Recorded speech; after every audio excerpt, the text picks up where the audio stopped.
Bom dia. Bom dia. Que a paz do nosso Mestre Jesus continue nos nossos corações nessa manhã. A gente agradece a oportunidade, mais uma vez, de estar aqui, tendo que preparar para trazer reflexões sobre o Evangelho, sobre as lições do Cristo, e com a ajuda, claro, de Kardec, de Emmanuel, de André Luiz e da turma toda aí que trouxe e traz tanta informação bacana para nós. O tema hoje que a casa propôs para a gente falar é sobre a visita de Jesus a Nazaré.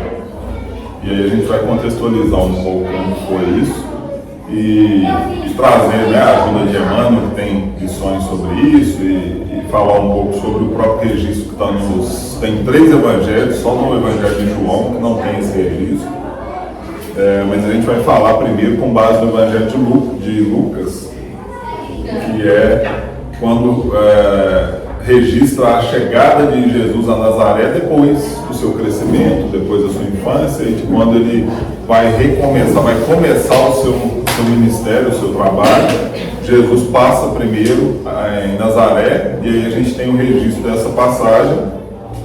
A gente vai ler uma passagem curta, está no capítulo 4 de Lucas, nos versículos 16 a 20. E aí o Lucas registrou o seguinte: E chegando a Nazaré, onde fora criado, entrou num dia de sábado, segundo o seu costume, na sinagoga, e levantou-se para ler. E foi-lhe dado o livro do profeta Isaías. E quando abriu o livro, achou o lugar em que estava escrito: O Espírito do Senhor está sobre mim, pois que me ungiu para evangelizar os pobres. Enviou-me a curar os contritos de coração, a proclamar a liberdade aos cativos e restauração da vista aos cegos, a pôr em liberdade os oprimidos, a anunciar o ano aceitável do Senhor. E, cerrando o livro e tornando-o a dar ao ministro, assentou-se, e os olhos de todos na sinagoga estavam fitos nele. A gente, quando abre aqui os livros, muitos de nós têm essa prática de abrir ou o Evangelho, ou abrir o Evangelho segundo o Espiritismo, ou André Luiz, ou Emmanuel, para a gente tirar uma lição. Imagina Jesus abrindo, E aí Jesus abriu o Antigo Testamento e deixa para a gente com isso 1 milhão de lições, A gente vai falar aqui, com esse ato dele de ir lá e abrir o Antigo Testamento. Mas olha que interessante, essa passagem, ela acontece bem, esse momento é logo após, na sequência daquele registro que tem no Evangelho de Jesus tentado no deserto. Então realmente é quando Jesus vai começar o seu ministério, ele volta, olha que interessante, aí a gente vai começar a fazer ponderações sobre muitos pontos de vista que a gente pode enxergar nessa passagem. Mas olha só, antes dele começar o ministério que a gente teve registro dos 3 anos aí que ele trouxe para a gente, ele volta às suas origens, E ele inicia de uma forma simples, inicia sem espetáculo, inicia sem se colocar como Salvador, como sempre, Jesus nunca se colocou num pedestal, se colocando como o Cristo, dessa forma, de uma forma que talvez nós aqui ainda façamos, e ele se levantou para ler. Então Jesus se apresentou. Às vezes a gente também, um outro ponto, às vezes a gente não consegue se apresentar para fazer, a gente quer receber, e Jesus voltou às suas origens, seguindo o rito, entrou na sua cidade, onde ele esteve, na infância, Nazaré, e pegou o Antigo Testamento para ler. E aí depois, quando se fala de abrir ao acaso, ele abriu e trouxe essa informação, falando justamente do papel dele, do papel do Cristo nesse contexto. E aí quando a gente pensa aqui, a gente pensa em como a gente às vezes romantiza a mediunidade, porque Jesus abriu, leu, e a leitura é: o Espírito do Senhor está sobre mim. E às vezes a gente pega a mediunidade, como é a mediunidade como a gente tem numa casa como essa, com o tratamento, com a possibilidade do intercâmbio direto ali com a espiritualidade, e a gente romantiza e traz isso com com um certo privilégio. Ou diria até a gente às vezes atrapalha os médiums porque a gente endeusa eles, coloca eles numa posição que é um perigo para eles. Mas a gente às vezes cai nessa besteira. E Jesus se coloca aqui de uma outra forma completamente diferente. E nesse caso, eu me lembro muito do Samuel, nosso amigo Samuel, que ele sempre fala, a mediunidade é um sacerdócio. A mediunidade como ele diz, é para os mais devedores. E não que Jesus fosse devedor, não é sobre isso, claro que não. Mas é como a tarefa chega para Jesus. Chega para os médiuns e como Jesus se coloca lá mostrando pronto a fazer. E aqui às vezes a gente pega a mediunidade e coloca como algo privilégio. Né? A mediunidade é um privilégio ver, é um privilégio ouvir, é um privilégio até a gente conversar com os médiuns e entender que não é dessa forma que a gente acha. Primeiro, né, uma vez um comentou comigo uma fala que eu nunca esqueci. A gente não seleciona o que a gente vê. Então a gente vê coisa legal, mas a gente vê coisa também que não é bacana. Então, primeira coisa. Outra coisa, a gente vem com esse compromisso de trabalhar a mediunidade e a gente corre um grande risco de se perder. Né? Alguns se perdem, a gente vê. E aí envolve dinheiro, aí envolve fama, e aí começa a se perder. Então também é um grande risco. E aí quando a gente conversa, tem a oportunidade de conversar com os médios, a gente percebe que de fama e de estrela isso não tem nada, né? É muito diferente. E Jesus faz essa leitura mostrando claramente que ele realmente era, como diz aqui, né? O Espírito do Senhor está sobre mim. A responsabilidade, ele colocando ali a responsabilidade, e como nada no Evangelho é à toa, esse registro é justamente quando Jesus vai começar o seu ministério. Então ali ele faz essa leitura. E quando a gente pega a fala, Jesus foi enviado a evangelizar os pobres. Claro, não materialmente falando, né? Os pobres de espírito mesmo. E nós estamos até hoje nessa batalha, né? Será que nós estamos aceitando a evangelização do Cristo? Que ele veio evangelizar os pobres, e somos nós, e a gente às vezes ainda está resistente, não está aceitando o Evangelho como a boa nova. A gente não está aceitando o Evangelho como roteiro da caminhada. A gente às vezes se perde, e lá em Lucas, quando ele foi começar o ministério dele, estava dito isso. Curar os contritos de coração. E olha que legal, os contritos de coração, os arrependidos de coração, olha que bacana, mais uma vez o livre-arbítrio sendo adotado. Porque aqui não está registrado que ele veio curar todos compulsoriamente. Ele veio curar aqueles que estão arrependidos. E vai chegar a hora, a nossa hora vai chegar. E aí a gente pode, eu já falei isso aqui inclusive, né, aquela que me marcou muito a fala do Cristo para Emmanuel, enquanto Públio Lentos, que ele podia seguir aquele momento, ou daqui a milênios. Quando Cristo está lá num diálogo com Públio Lentos, ele fala, cabe a você seguir-me agora ou daqui a milênios. Então a fala que mais uma vez traz para nós a responsabilidade é nossa. Ou seja, quando eu vou me arrepender, quando eu vou aceitar, os nossos irmãos evangélicos falam muito sobre aceitar a Jesus, e aí vamos trazer esse termo, quando a gente vai aceitar a Jesus? E sem dogma, né? Mas nos seus ensinamentos e na sua direção do bem. Porque aqui está falando que ele veio para curar os contritos de coração. Aqueles que estão arrependidos. Os que não estão também serão curados, mas cada um no seu tempo. Né? Não vai ser compulsório. O livre-arbítrio é respeitado até nos planos menos felizes.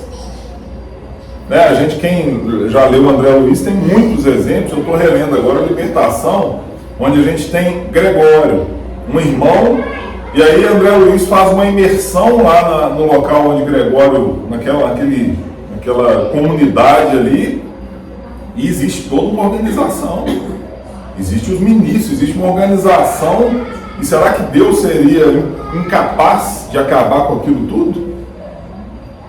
Óbvio que não, mas é respeitado. Enquanto, aí tem todo o desenrolar da história lá de Gregório, da sua mãe, enfim, mas quando isso acontece, eles estão lá prontos para nos ajudar. Mas ninguém vai ferir o nosso livre-arbítrio. O próprio André Luiz, que ficou famoso, que a gente viu o filme, tem o Nosso Lar, ele estava lá, todo dia Clarencio e a mãe iam até a zona umbralina lá para poder acompanhar, mas enquanto ele não resolveu, não aconteceu. E aí Jesus aqui na passagem está lá no profeta Isaías, Jesus relê, está dizendo que veio curar os contritos de coração. E ele podia ter sido enviado para curar todo mundo compulsoriamente? Podia, mas aí a gente não teria o livre-arbítrio. Né? O tempo é nosso, é a gente que define o tempo, é a hora que a gente decidir. E aí um outro, para finalizar essa passagem, um ponto muito interessante é que registra que quando ele fecha o livro, ele torna a dar ao ministro e assenta-se. E aí, depois desse versículo, tem umas outras falas do Cristo, mas Jesus poderia naquele momento ter aproveitado a deixa, e talvez muitos de nós estejamos prontos a fazer isso, para poder fazer aquela leitura e começar um sermão e se colocar no pedestal. Né? Esse sou eu, esse cara sou eu. Né? E começar a falar tudo, e não, ele se sentou. Ele entregou o livro e se sentou. E aí ele faz alguns comentários aqui na sequência, e no versículo 24, um pouquinho para frente, ele ainda faz uma certa profecia que até hoje a gente usa de uma outra forma. Eu vou falar primeiro do nosso jeito aqui. Santo de casa não faz milagre, a gente fala muito isso, né? Santo de casa não faz milagre. Então o marido é engenheiro, ele não arruma uma coisa que está estragada. O outro santo de casa não faz milagre. E a fala de Jesus e disse, né? Está registrado: em verdade vos digo que nenhum profeta é bem recebido na sua pátria. Então a gente normalmente, no nosso meio ali, a gente não é bem recebido, ele não se manifesta, ele não faz. E Jesus disse isso, obviamente, já sabendo da nossa condição naquela época, onde ele foi enviado e nós o crucificamos. Né? Então aqui, com a tranquilidade de um espírito da elevação de Jesus, ele já está dizendo o seguinte: eu estou aqui, mas eu sei que eu não vou ser bem recebido. E daí a pouquinho ele foi crucificado. Pouco tempo depois ele é crucificado, né? E aí quando a gente faz uma retrospectiva, finaliza essa leitura e faz uma retrospectiva dessa jornada de Jesus nasce em Belém, cresce em Nazaré, e depois o ministério dele é na Galileia, na Judéia, nos arredores ali. Ele volta em Nazaré, ele faz em Nazaré esse registro de quando ele vai começar o ministério dele. Então isso aí pode ter muitas lições. Só que quando a gente pega lá em Lucas, o capítulo 3, no próprio Evangelho de Lucas, é o batismo. Então a gente tem a questão da tentação no deserto, a gente tem o batismo, e aqui oficialmente, vamos dizer, começaram os trabalhos, que foi quando Jesus volta a Nazaré. E aí o ponto Lucas foi mais suave no seu registro. Mas aí eu pergunto, será que Jesus foi bem recebido quando ele volta a Nazaré? Não sei se todos nós lembramos aí dos outros evangelhos. E claro, né, pessoal, lembrando que eles não tinham a clareza da informação que nós temos hoje de quem era Jesus. Eu imagino que se Jesus entra ali agora, não vai ter repreensão. Mas à época era um homem que estava começando ali a se manifestar os milagres, os seus poderes, entre aspas, mas ninguém sabia quem ele era. Não sabia com clareza que era o Cristo, que era aquele Espírito, que estava governador do planeta, ninguém sabia disso. Então quando Jesus volta a Nazaré, será que ele foi bem recebido?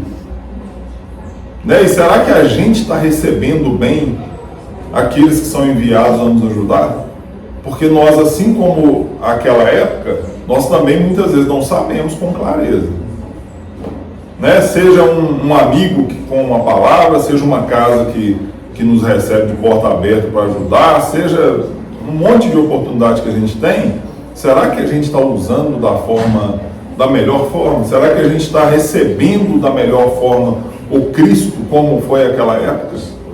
Né? Muitas vezes a gente está titubeando e não está fazendo dessa forma. E a gente tem dois registros que aí deixa mais claro isso. Um está em Mateus e o outro está em Marcos, onde se registra claramente que Jesus não foi muito bem recebido quando ele volta a Nazaré. Em Mateus, lá no capítulo 13, eles fazem apontamentos lá. Não é esse o filho do carpinteiro? E não se chama sua mãe Maria e seus irmãos Tiago, José, Simão e Judas? E escandalizavam-se nele. Jesus, porém, lhes disse: não há profeta sem honra, a não ser na sua pátria e na sua casa. E não fez ali muitas maravilhas por causa da incredulidade deles. Olha só que interessante o registro de Mateus. E lá em Marcos, da mesma forma, tem a finalização aqui: não podia fazer ali nenhuma obra maravilhosa, somente curou alguns poucos enfermos, impondo-lhes as mãos. Então, da mesma forma, Marcos e Mateus registram algo parecido, dizendo que Jesus não fez muita coisa em Nazaré, porque ele não foi bem recebido. E não é, e aqui está muito claro, óbvio, né, que não é de birra, não, de castigo, como nós talvez faríamos, mas é por sintonia. Ele tinha mais trabalho a fazer, ele tinha outros lugares a curar, a mostrar, a levar as lições. E ele volta à terra dele e não é bem recebido, e é mais do que não é bem recebido, né? Havia críticas, porque lá em Marcos fala: não é este o carpinteiro, filho de Maria? Ou seja, eles estavam olhando para Jesus de uma forma com desdém. E aí está dizendo que isso não abriu o campo para que as coisas acontecessem da melhor forma. E aí trazemos a lição para nós nos dias de hoje. Será que a gente faz isso hoje? Né? Será que a gente ainda está fazendo isso? Acho que não, né? Acho que só aquela época que o pessoal fazia. De recusar às vezes a ajuda porque ela não vem da forma que a gente espera. Então, quando a gente pega a caminhada de Judas, né? Qual que era a expectativa de Judas que acabou entregando Jesus? Era que Jesus, na verdade, tivesse vindo com todos os poderes daquele momento. Então, que ele chegasse não como filho de um carpinteiro, que ele chegasse como um rei, que ele chegasse coroado, que ele chegasse naquele status que, para o momento, seria alto. Assim como nós aqui. Muitas vezes a gente olha pela casca, né? Às vezes a gente vê alguém tá bem vestido, está num carro bacana, tá? E aí a gente dá atenção. E às vezes aquele outro irmão que às vezes tem um espírito muito mais trabalhado e elevado, a gente costuma não. Espero que a gente não costume, né, fazer isso, mas a gente costumava ou está em processo de parar com esse julgamento dessa forma, mas a gente ainda pecava e peca dessa forma. E na época eles fizeram a mesma coisa. Eles achavam que o Salvador ia chegar no trono, ia chegar de outra forma, e não o filho de um carpinteiro humilde, de uma mulher, né, qualquer. Não era dessa forma que era esperado. E aí fica uma provocação. A gente tem muito os nossos padrões, né? Aquilo que é bom, aquilo que funciona, aquilo que não funciona. E aí eu faço uma provocação. Vamos supor que hoje a gente receba uma informação aqui de que não vai ter manifestação mediúnica.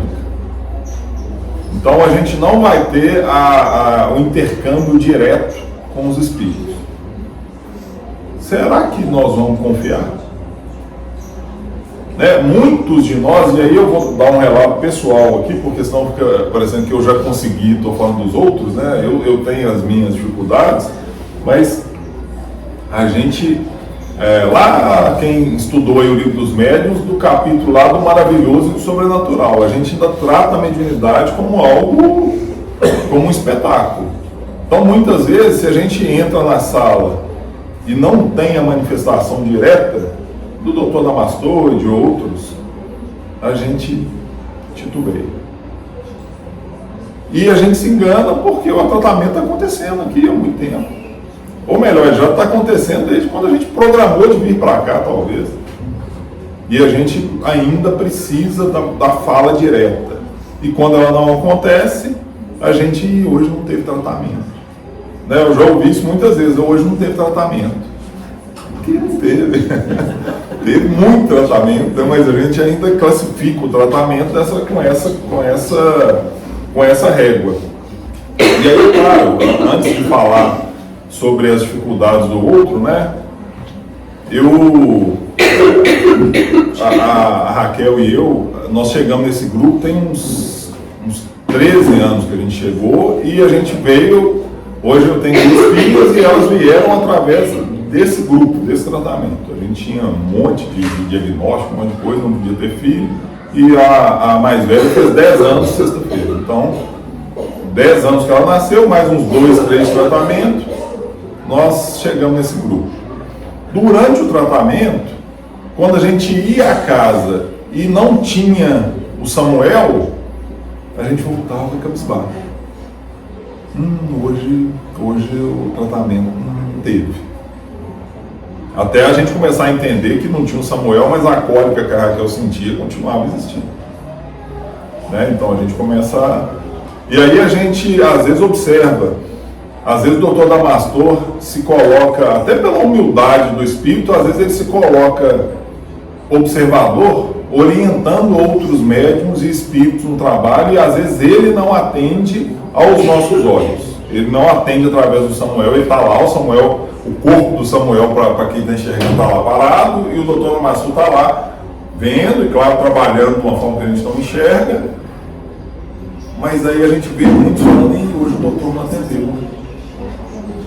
E a gente coloca esse peso, que primeiro, atrapalha demais o próprio médico, pode atrapalhar, se o médico der bobeira, ele se perde com essa questão, e a gente acaba não bebendo da água, assim como aconteceu com Jesus. Quando a gente pega os registros lá de Marcos e Mateus, qual que é a fala dos dois? E as curas, e os milagres, e as coisas não aconteceram, porque ali não foi bem recebido. Então, às vezes, a gente chega esperando a manifestação. Se ela não acontece, será que a cura deixa de acontecer? É óbvio que não. Senão seria muita pretensão no nosso espírito achar que só acontece a cura aqui, onde tem essa manifestação. Será que nas igrejas católicas, evangélicas e nos outros agrupamentos aí não existem curas e ajuda e tratamento acontecendo? Claro que está acontecendo. Só que às vezes a gente quer que seja do nosso jeito. Então, se às vezes já aconteceu isso que eu disse, né, do Dr. Damastor ficar ali, não... E acontece às vezes o Samuel, por exemplo, estou dando esse exemplo, que é o grupo que a gente está aqui, mas o Samuel está gripado. Aí ele fala, hoje eu vou ficar na sustentação aqui e tal, o tratamento continua. Tem gente que fica triste. Tem gente que torce o bico. Né? E como eu disse para vocês, eu me coloco, já fiquei muito dessa forma também. Não tem crítica, isso é a nossa condição. Mas é uma provocação para a gente entender, buscando lá em Marcos e Mateus, que isso estava acontecendo lá há 2000 anos. Claro. É também uma lembrança que a sua provocação fez na minha memória. O Zé Edmundo, meu marido, ele tinha uma mediunidade fantástica, né? E algumas vezes, quando eu ia enaltecê-lo, por isso, ele falava assim, você não sabe o que você está falando. Porque a mediunidade é uma tormenta. O médium sofre muito. Porque eu falava com ele assim, nossa, eu queria tanto ser médium igual a você. Você não fala isso, você não sabe o que você está dizendo, não. Água tá junto. Ele falava assim, você não sabe o que você está falando, não. Nós médiums, a gente sofre muito mais do que as pessoas comuns. É basicamente uma tortura. Ele dizia isso. E é bacana, né, quando a gente tem uma oportunidade. O Samuel é um que eu já conversei, e a gente começa num processo de querer exaltar ali, até pelo nosso processo que aconteceu. A gente tem muita gratidão aí pelo instrumento que eles foram. E na hora já breca da mesma forma. Não, pelo amor de Deus, meu irmão, não fala assim, não. Isso aqui é um sacerdócio, isso aqui a gente é mais devedor do que os outros. Então, não faz isso não. E ainda tem esse outro ponto, né? Essa tormenta, a gente tem uma familiar que tem um processo de mediunidade em andamento, e ela fala, a gente vê coisa bonita, vai ver cada coisa também que dá arrepio, dá vontade de correr. E é isso. A gente não tem esse glamour todo que às vezes a gente coloca. E aí a gente condicionar as coisas a esse fenômeno, que a gente que começa a estudar um pouco entende que não tem essa maravilha dessa forma que é colocada, é um perigo para nós. Eu acho que principalmente para nós, porque a gente perde a oportunidade de beber da água daquilo que é bom. Como a gente pode, aqueles que têm que conseguem relatar, muitas vezes já ouvimos um grupo como esse, como que não tem tratamento acontecendo aqui agora, é equipamento, é instrumento, é medicamento sendo dado, isso aqui muitas vezes é muito mais parte do tratamento do que a hora que a gente senta por um minuto numa cabine de tratamento.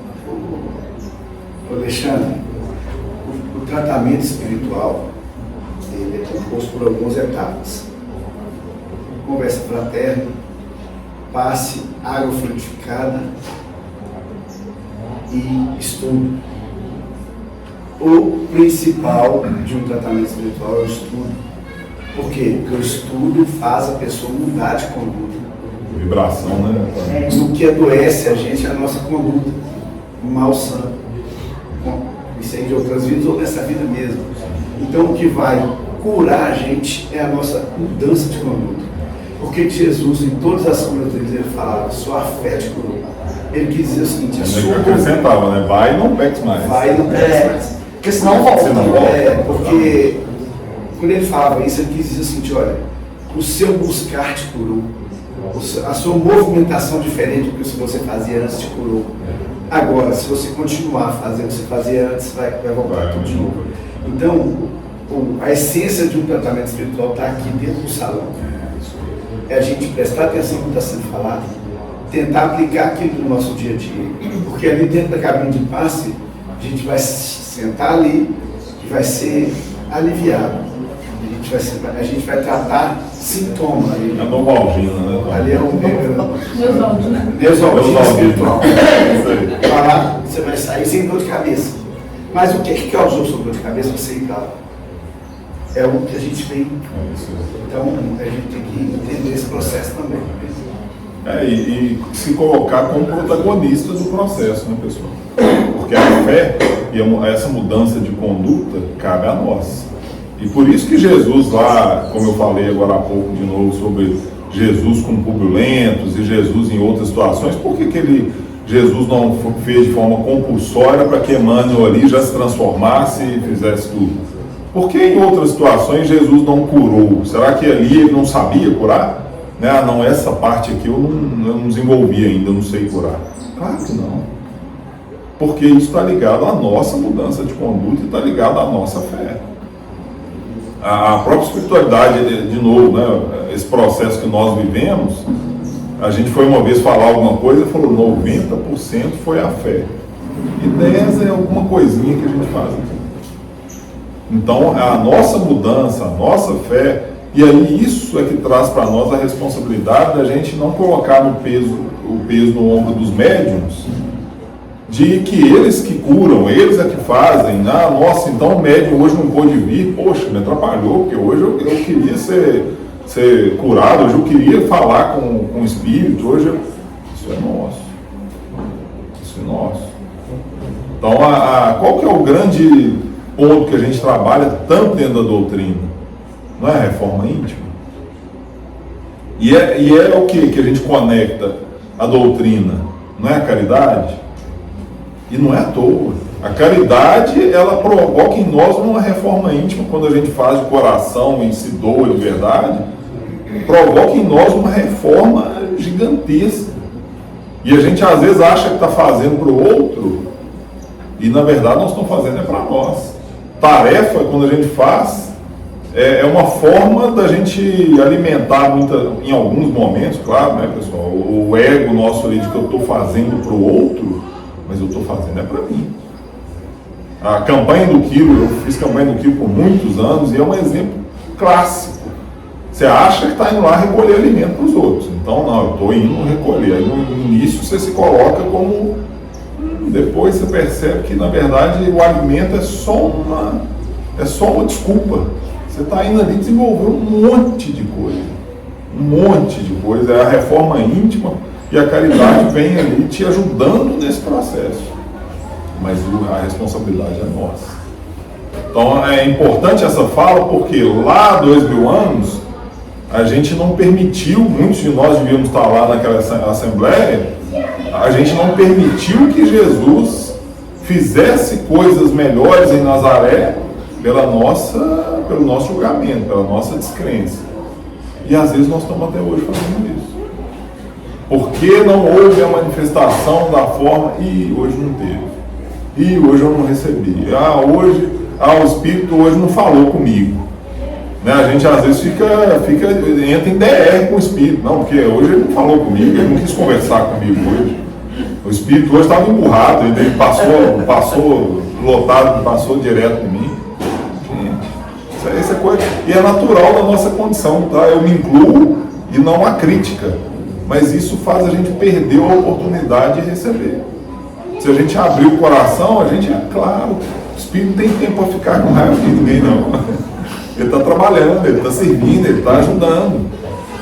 E às vezes ele fala o que a gente precisa, da forma que a gente precisa, tudo é calculado. Mas a gente, aí eu coloco a gente no lugar de Judas. Como não foi do jeito que a gente planejou e esperava, aí a gente entra em julgamento. Né? Porque, não falou comigo hoje. Né? O que será que eu fiz que o Espírito hoje não quis falar comigo? Aí a consciência já cobra, né?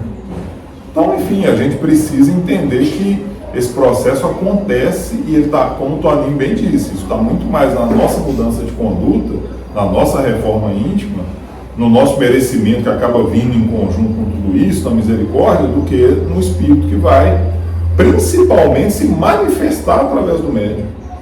Porque Espírito, a gente, como diz Kardec na pergunta lá no Livro dos Espíritos, de ordinário são eles que nos conduzem. Quando pergunta se os Espíritos influenciam em nossas vidas, eles não influenciam, eles muitas vezes conduzem a gente. Então eles estão aí, a gente vendo ou não, tendo manifestação ou não, eles estão aí nos ajudando e influenciando de uma forma ou de outra. Mas cabe a nós essa abertura e essa mudança. E aí quando a gente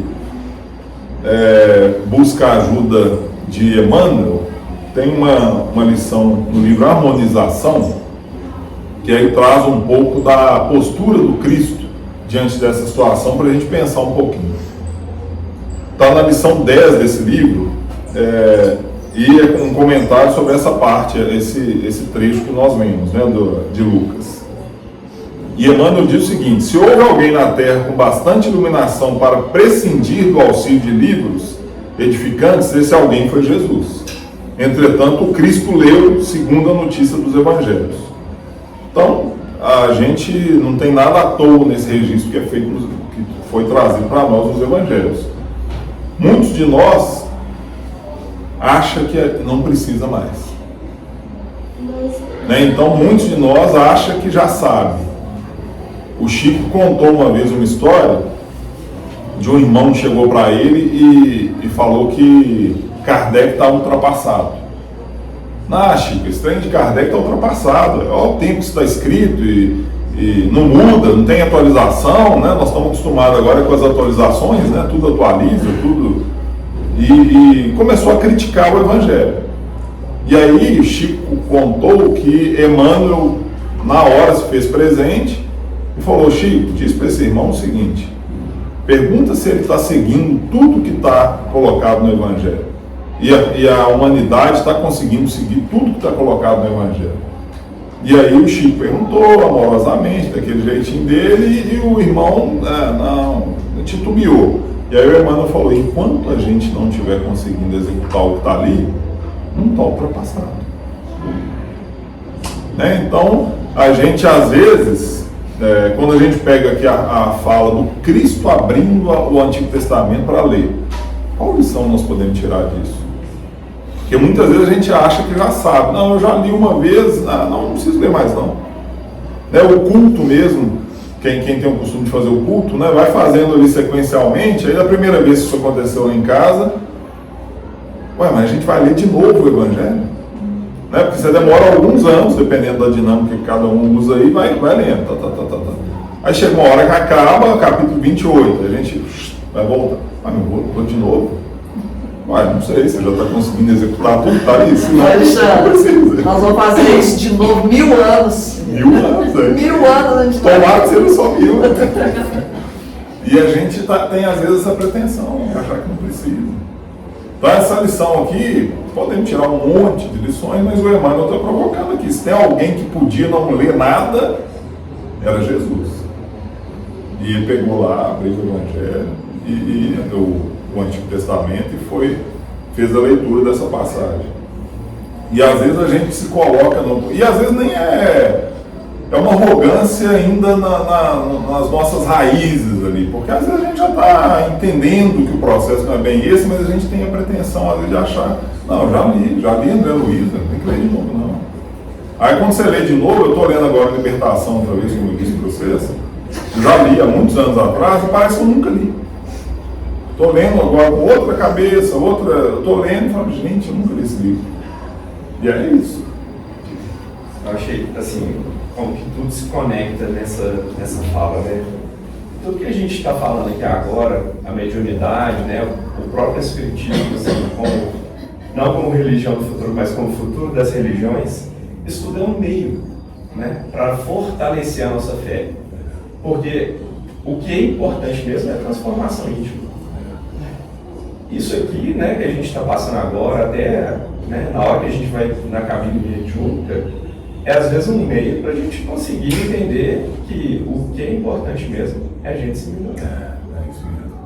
E isso é justamente um instrumento, né? O outro caso do Chico, esse é mais, acho que para mim ele foi mais famoso, já ouvi mais vezes, mas de qualquer forma vou me permitir repetir aqui, da moça que chegou para o Chico e falou com ele, Chico, meu marido precisa virar espírita, meu marido não quer vir comigo aqui, meu marido não quer fazer o culto. Aí o Chico começou a perguntar, seu marido é trabalhador?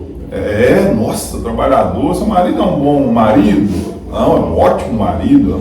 Seu marido é um bom pai? Não, maravilhoso, um pai fantástico. Seu marido é bom para a família? Seu marido faz caridade? Seu marido... Aí o Chico falou, filho, eu não preciso de espiritismo. Quem precisa somos nós. É a fala do Alain. E aí ela ficou sem graça. Por quê? Porque a gente quer encaixar o povo no nosso número. E aí o Chico fez as perguntas-chave, né? E é isso, a gente já consegue praticar o Evangelho na sua plenitude, enquanto pai, enquanto marido, enquanto esposa, enquanto filho, enquanto amigo, enquanto patrão, enquanto empregado, enquanto consegue. Então vai praticar. Não precisa ficar aqui ouvindo eu falar, não precisa passar na cabine, não. Isso é um meio para a gente chegar. Esse é o ponto, né? O Evangelho é isso, é uma ferramenta. E aí o Emmanuel continuou aqui, o bom livro é sublime roteiro de claridades espirituais, constituindo a presença dos elevados mensageiros da evolução. Eu me lembrei aqui de um outro ponto, na introdução do livro O Espírito da Verdade, que é um livro que comenta o Evangelho, segundo o Espiritismo, e ele tem lições de vários espíritos, tem Meimei, tem Emmanuel, tem André Luiz, tem um monte de espírito desse Dr. Bezerra, tem um monte. E a introdução eles colocam lá como sendo escrito por todos ali, em grupo. E o início dessa passada introdução é muito bacana, porque eles falam assim, coisa do tipo, tá? Tarefeiros do Cristo, que estamos buscando aprender o Evangelho, uma coisa assim. Isso é um tapa de luva, assim. Se Emmanuel está buscando aprender, se Meimei está buscando, se essa turma está buscando, puxa vida, será que nós realmente não estamos precisando? E se não tiver, ok, gente. Cada um, mas vamos olhar com cuidado, né? Porque às vezes a gente acha que, não precisa disso mais não. A Kardec está ultrapassada, mas será mesmo que a gente está conseguindo? Ou será que a gente atribuiu uma determinada régua ali e com ela a gente acha que está tudo certo? É importante a gente pensar. E aí, voltando aqui, é interessante observar que, conforme a notificação do apóstolo, Jesus se levantou para a leitura dos escritos sagrados. Indicaria semelhante atitude, determinada obrigação convencionalista aos aprendizes do cristianismo? Sabe-se que o Divino Mestre nunca impôs qualquer gesto de convenção. Seu exemplo, todavia, convida-nos a expressões muito mais altas. É indispensável que recebamos as páginas edificantes de coração e mente levantados ao Altíssimo. Há estudantes que tomam as lições divinas tão fortemente agarrados ao chão duro do pessimismo ou à lama escorregadia das paixões bastardas, que impossível se lhes torna a retenção de qualquer raio mínimo de claridade espiritual. Faz-se imprescindível erguer a mente e fixá-la no monte da iluminação. Não é possível receber mensagens do Cristo e sugestões do mal ao mesmo tempo. E é curioso, sexta-feira eu ouvi de uma colega de trabalho, ela me falando o seguinte: a energia é uma só, ou eu estou gastando ela para o bem, falando lá no caso do trabalho, ou eu estou gastando ela para o bem, ou eu estou gastando ela para algo que não é bom, não vai contribuir. E aqui o Emmanuel diz isso. É impossível, não é possível a gente receber mensagem do Cristo e sugestão do mal ao mesmo tempo. Então onde que a gente está sintonizado? Né? Se a gente pensar na rádio, que hoje não é mais assim, né? Hoje é assim, mas se a gente pensar na rádio, eu não consigo ouvir 100.9, 102.1, 102.9, tudo ao mesmo tempo. Ou eu ouço uma, ou eu ouço outra, ou eu ouço outra. E o Emmanuel deixa isso claro aqui.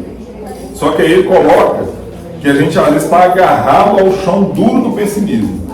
Então às vezes a gente abre o Evangelho no culto, e aí, tá vendo? Aí, ó, você está precisando ler isso aqui.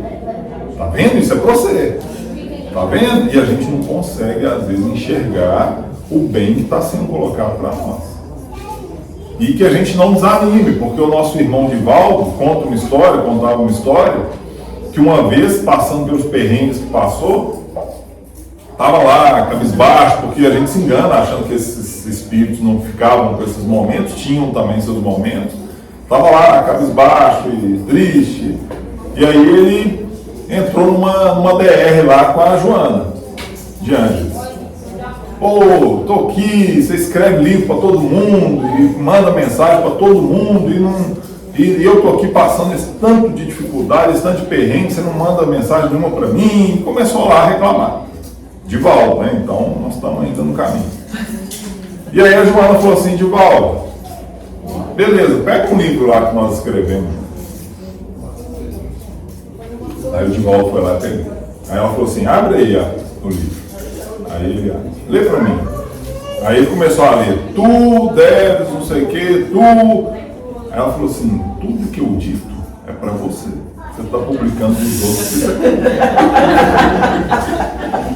Né? Então é sobre isso. Às vezes a lição é para nós. A carapuça está aqui, mas eu estou apontando para o outro. Eu estou tão pessimista, eu estou tão ali numa sintonia que eu acho que não é para mim, não. Isso não é para mim.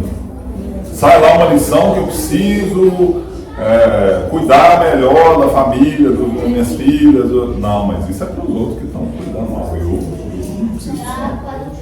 Né? E aí a gente tem esse exemplo de Divaldo. Quando eu ouvi, eu falei: então a gente está caminhando, porque ele questionando e ela trouxe, claro, ele contava isso dando risada, porque num tom de humor ali, mas é sobre isso, as lições estão ali e a gente quer atribuir ao outro. E o Emmanuel diz aqui: não é possível receber mensagem do Cristo e sugestão do mal. Então, será que se a nossa conduta, como o Toninho disse, ela está condizente da gente receber a lição do Cristo ou do mal? Né? Será que a gente... Como é que está o nosso dia a dia? Será que a gente está sintonizando com um lado ou com o outro? Em qual rádio será que a gente está sintonizando? Né? A gente precisa entender a nossa escolha. E aí, para a gente finalizando aqui essa lição, Emmanuel continua. Relaciona o Evangelho de Lucas que, chegando o Mestre a Nazaré, onde se demorara a maior parte do tempo, na sua passagem pela terra, porque foi onde ele cresceu, né?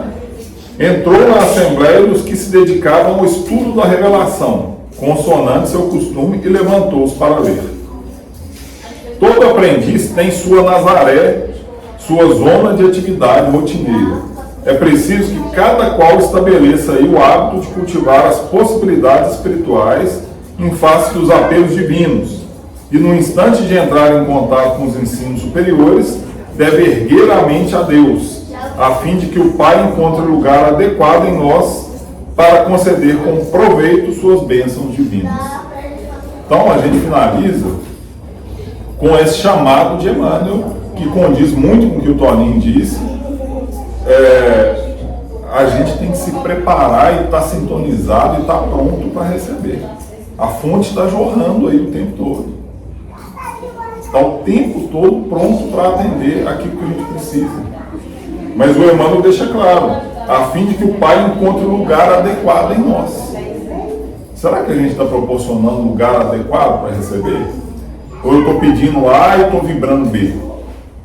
Porque a gente é mestre nisso, né? A gente quer uma coisa, mas está vibrando outra, completamente, vibrando e agindo, né? Completamente diferente do que a gente quer. Então não tem jeito. Eu quero ir para São Paulo e pego a estrada no sentido de outro lugar, de Mato Grosso, não vai resolver. Então o chamado de Emmanuel, a gente finaliza que a gente precisa assumir o nosso papel. Assumir o papel de protagonista. Nós temos que ser os protagonistas do nosso desenvolvimento, da nossa cura, daquilo que a gente quer. A gente tem que parar e entenda com carinho, porque isso serve para nós, né, para todos. Mas a gente responsabilizar menos os nossos irmãos médiuns, responsabilizar menos até os nossos amigos espirituais, e abrir a nossa parte, aquela que cabe a nós, de preparar o terreno para a gente receber. Porque para receber, eles estão doidos para conectar, mas a gente precisa estar sintonizado nisso. Né? Então, a gente finaliza. Obrigado mais uma vez pela oportunidade, obrigado pelas vibrações, pela atenção, né? Que Jesus continue nos auxiliando e que a gente permita que Ele faça as curas e não faça como fizemos lá há 2000 anos, né? De impedir que Ele fizesse coisas tão melhores. É isso aí. Deus abençoe a todos. Obrigado.